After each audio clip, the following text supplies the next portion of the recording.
Hello, I'm Sheryl McCarthy of the City University of New York. Welcome to One to One.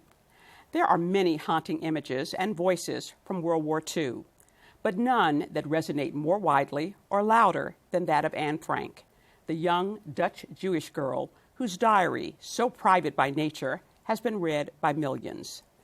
Anne Frank's face is recognizable, and her voice is distinct, even for those of us who never actually heard it. Her legacy lives on in Holland in the Anne Frank house, where she and her family hid from the Nazis in an attic for more than 2 years. But it also lives on here in New York at the Anne Frank Center, an archive, a gallery, an education hub, and a welcoming place for school children and adults. I'm delighted to welcome Yvonne Simons, its executive director. Welcome. Thank you, Sheryl.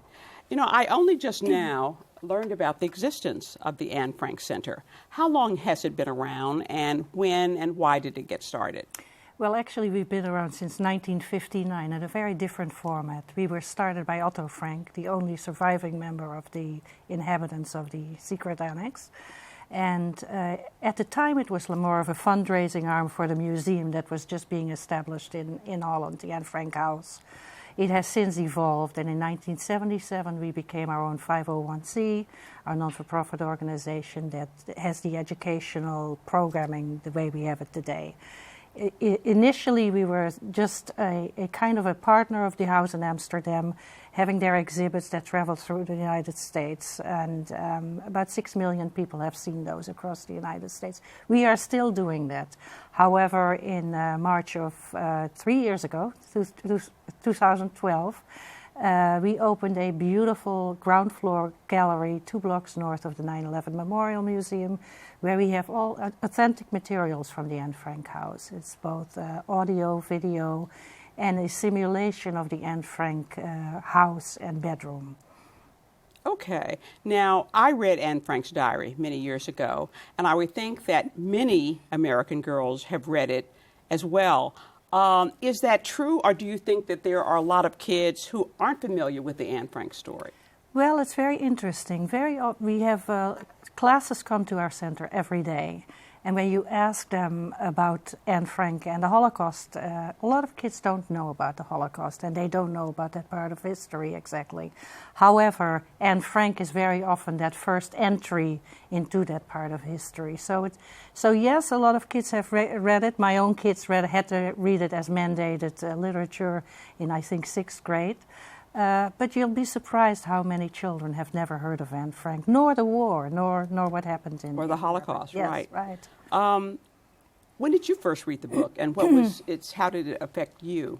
Well, I read it in Holland, of course, in Dutch, and I think when I was about 15 or 16 years old.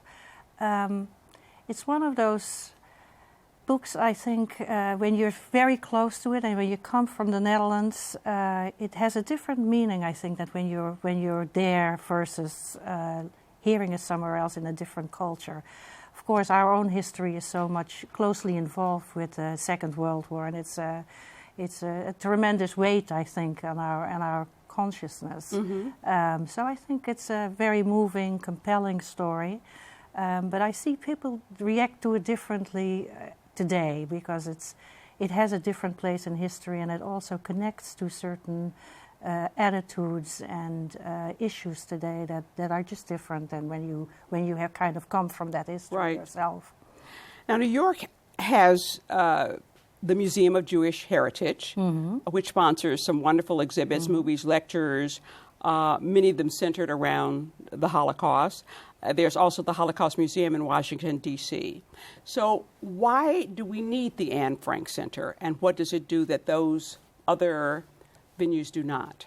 Well, we distinctively are not a Holocaust center. We put Anne Frank's diary, which is a literary piece, in the context of contemporary issues. We look at Anne as somebody who obviously had a story to tell, and her legacy comes from a certain period in history, but we really try to raise awareness on the issues of intolerance, all kinds of bigotry, whether it's racism, anti-Semitism, all kinds of bigotry issues. And we really try to teach children that you have to stand up. You have to be not a bystander, but an upstander. And so that's kind of what is at the core of everything we do. The diary is always the red thread through everything that we do, our writing. And that writing is a very powerful tool that kids can use. And of course, everything is written in the at the age of a 15-year-old. So it's something that youth is feels very warmly to, and it's very compelling to work with 15-year-olds. So how many kids come to the center each year, and what age group are we talking about? We really are targeting 4th, 5th, and 6th grades. However, we get children from all ages. But I think to teach a subject that involves the Holocaust and that whole history piece, you can start very young. So our target group is basically 5th grade and up. However, when you can teach children much younger about issues of intolerance and the other, and being there and making a case against things that go on that shouldn't be going on. How many kids come through the center? About 2,000 each year. Okay, okay. So let's talk about some of your programs. You have a permanent exhibit. Tell me about that. Yes, we have a permanent exhibit. We have the simulation of the bedroom, so that has 4 or 5 iPads of everything that happened in the house. So once you go from the inside of the house, you kind of see an environment of all the things that were happening outside at the canals in Holland, where there was a big raid of Jews in 1943. That's a very big backdrop to the timeline of the Frank family, juxtaposed against what was happening in the world at the time, Nazi Germany and the Second World War. And we also have contemporary exhibits. Right now we have an exhibit up that's the Helpers, and those are all authentic materials that come from the Anne Frank house. So it's something that actually came down 3 weeks ago at the Anne Frank house and then comes to the United States. Oh, they sent you their exhibit? Yes, well, okay. we kind of get the imagery and then we make it fit format our particular gallery. So students get a sense of how small the space was and how many people had to live in it for so long. Yes. How do children react when they come to the center? What kind of reactions do you get? It's very interesting. I've been in education for over 30 years and in many different formats, lots of arts education also. I have never seen in 90 minutes, particularly when there's a Holocaust survivor talking about their own lives and their own reactions to this, I've never seen children transform in 90 minutes like this. You really have, teenagers come in that don't know what they're going to be looking at, and next thing you know, they're asking all these really targeted and intelligent questions because they can relate to issues like this, and it's really wonderful to see this transformation happening so quickly. Now, I assume you get some students from private schools, but these students from New York public schools, you have a lot of kids who are Black, Latino, Asian, and who may have experienced, or whose relatives may have experienced various kinds of oppression, maybe even genocide themselves. I mean, can they relate to what happened to Anne Frank's family in a special way? And I think that's exactly what I meant with that. They relate to it, and it's amazing to see the stories evolve of how it has touched these people themselves, how it has touched the kids themselves.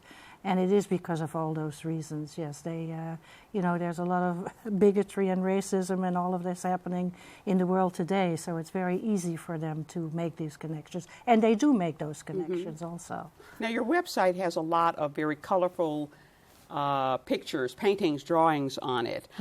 Is doing artwork, is that part of what students do at the center, or is that just your website? No, we have a number of residency programs. We send artists, what I consider authentic people, artists, poets, writers, into the schools for long-term residencies. We have a wonderful long-term, like 5 or 6 year relationship with PS43 in the Bronx. And the kids are there, have been working for all these years with Anne Frank and the subject matter, but they also work with artists. We feel that artists are, we obviously have a curriculum that deals with the idea of self and the other, and we teach these issues of combating intolerance through the arts and through literature. And that's kind of how we work with turning her legacy in a more contemporary context. You talk about, things that are going on now in the relationship to what happened to Anne Frank.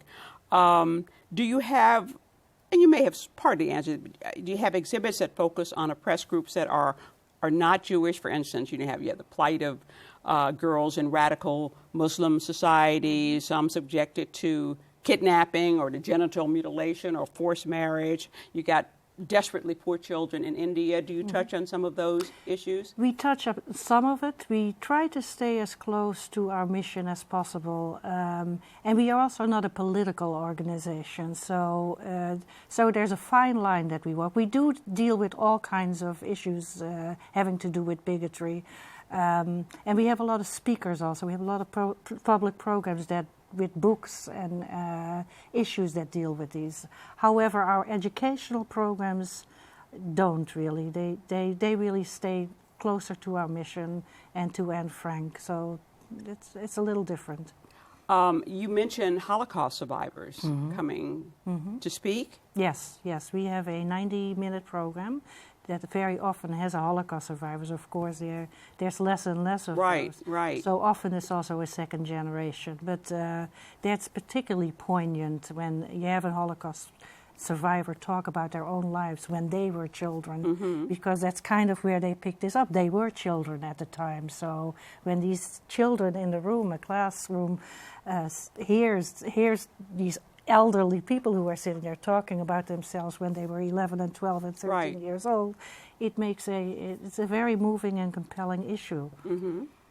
And how do the schools know about you? I mean, do you do outreach to the schools, or do the schools just sort of know about you and decide, say, can we come in, or how does that happen? Well, hopefully programs such as these help we reach out to the schools, but the biggest problem since we've just opened our doors 3 years ago is reaching the public at this point. We very often encounter people that say there's an Anne Frank Center. Yes, there's an Anne Frank Center. So yes, we reach out, and mainly they're the same schools, and it's a lot of word of mouth. But at the same time, we try to reach out as much as we can through different marketing strategies. We're going to take a short break. We'll be back with more with Yvonne Simons, Executive Director of the Anne Frank Center, after the following message.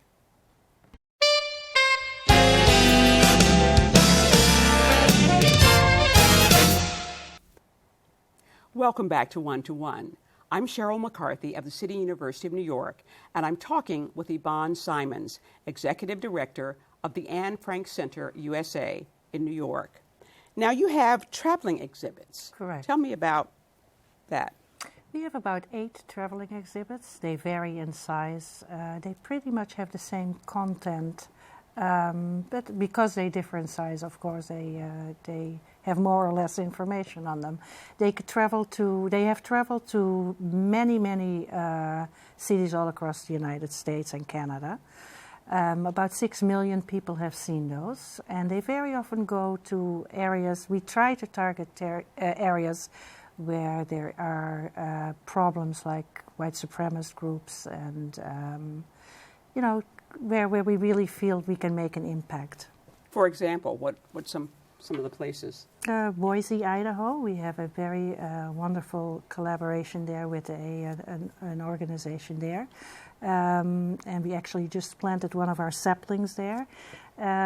So those are the type of organizations. We've also, particularly with the saplings, that also have our exhibits. We try to target places that had incidences of civil rights issues or crimes, where there were shootings in Jewish establishments and things like that.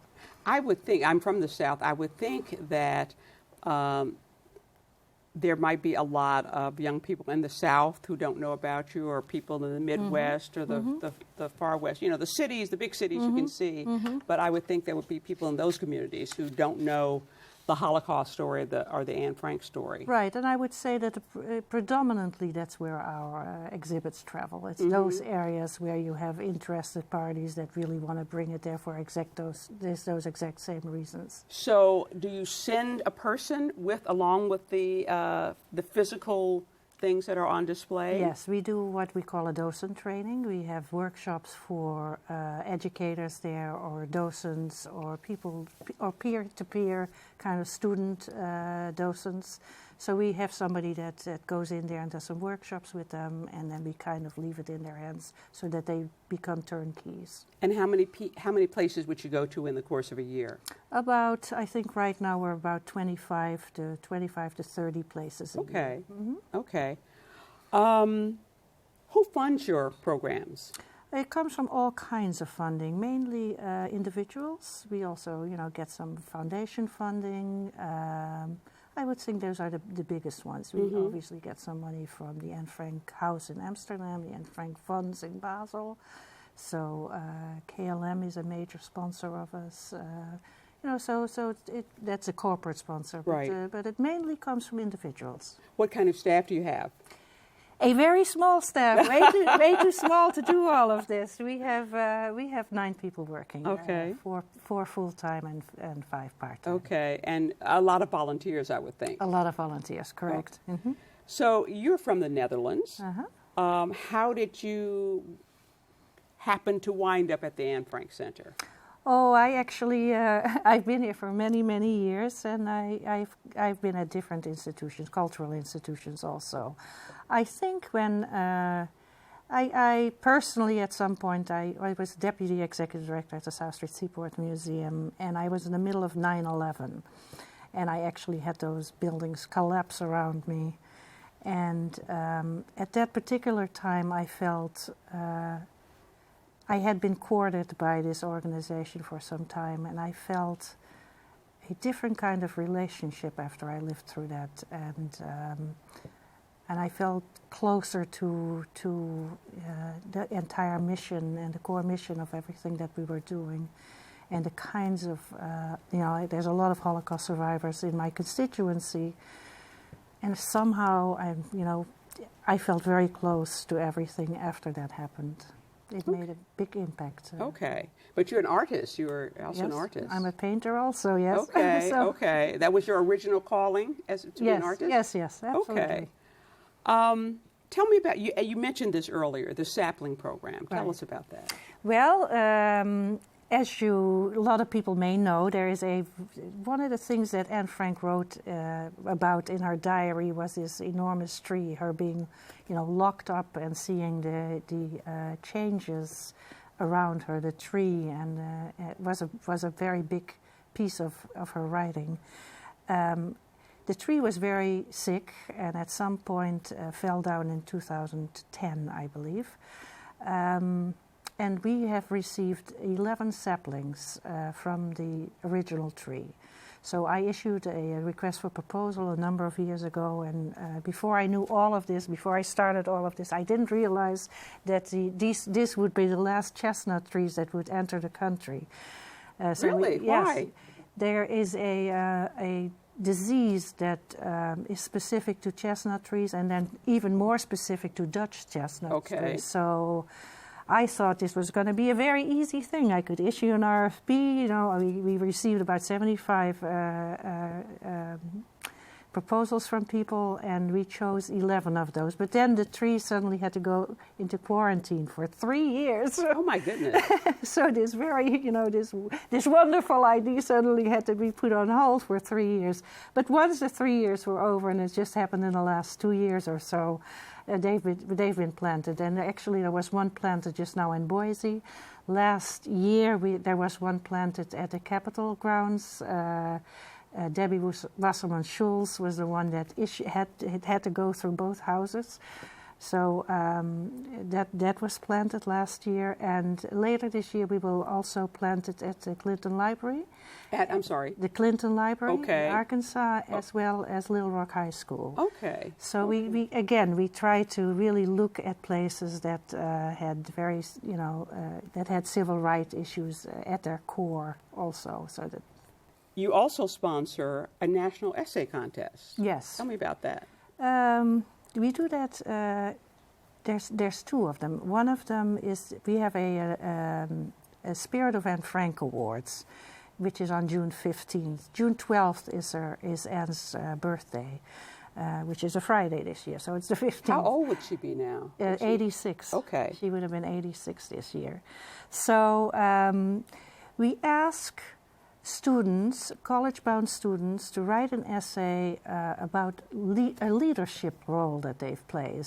And again, you know, within human rights, dealing with human rights and rights issues, basically. So one of the things that they do is we really need kids that provide leadership, that are not just following and they're not just enrolled in classes, but they have changed legislation or they started their own non-for-profit groups.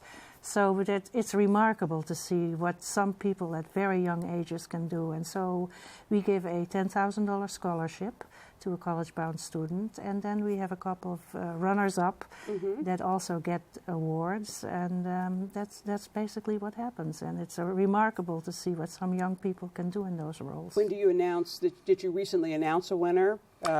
Yes, we just did. Yes. Okay. Yes. Okay. In recent years, maybe 7 or 8 years ago, I remember reading about that a new version of Anne Frank's diary had been released that did not contain some of the edits Otto Frank, her father, had made. And I guess it was supposed to be truer to what Anne was really. The original book was cleaned up a little bit.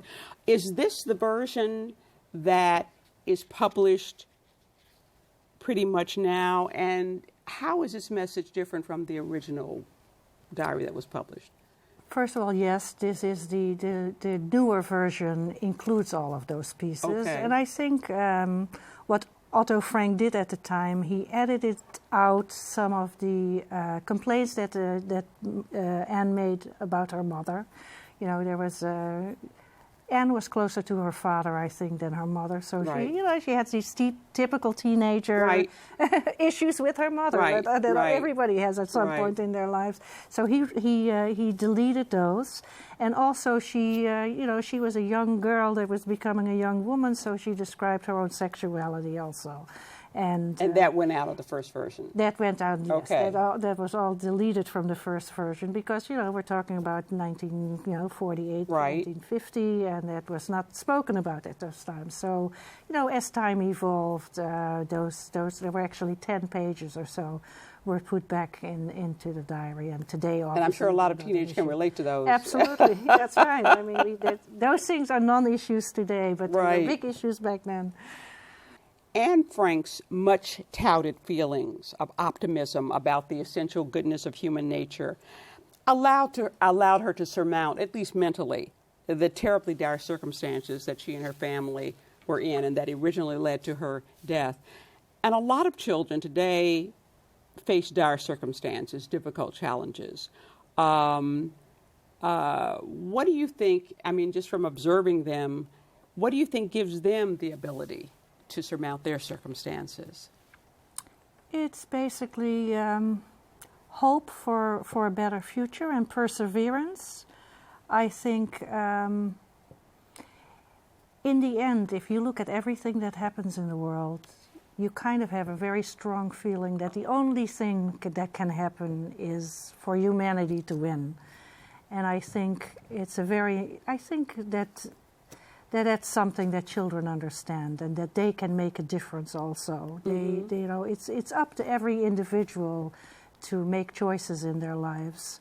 And when you see everything else around you that doesn't go well, you have to somehow hold on, which is what Anne Frank did also, to something is going to work out in the end. I think it was, and I hope I'm not misquoting him, I think it was Martin Luther King who said the arc of justice is long and it leads towards justice. And that's sort of the message of Anne Frank's diary. Absolutely, yes. Okay. We're out of time. I want to thank Yvonne Simons, Executive Director of the Anne Frank Center USA, for joining me. If you'd like more information about its programs, you should go to its website at annefrank.com. For the City University of New York and One to One, I'm Sheryl McCarthy.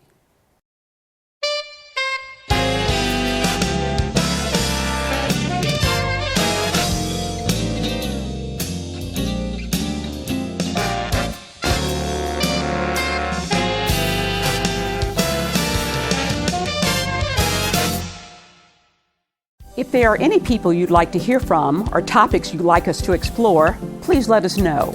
You can write to me at CUNY TV, 365 Fifth Avenue, New York, 10016, or you can go to the website at cuny.tv and click on Contact Us.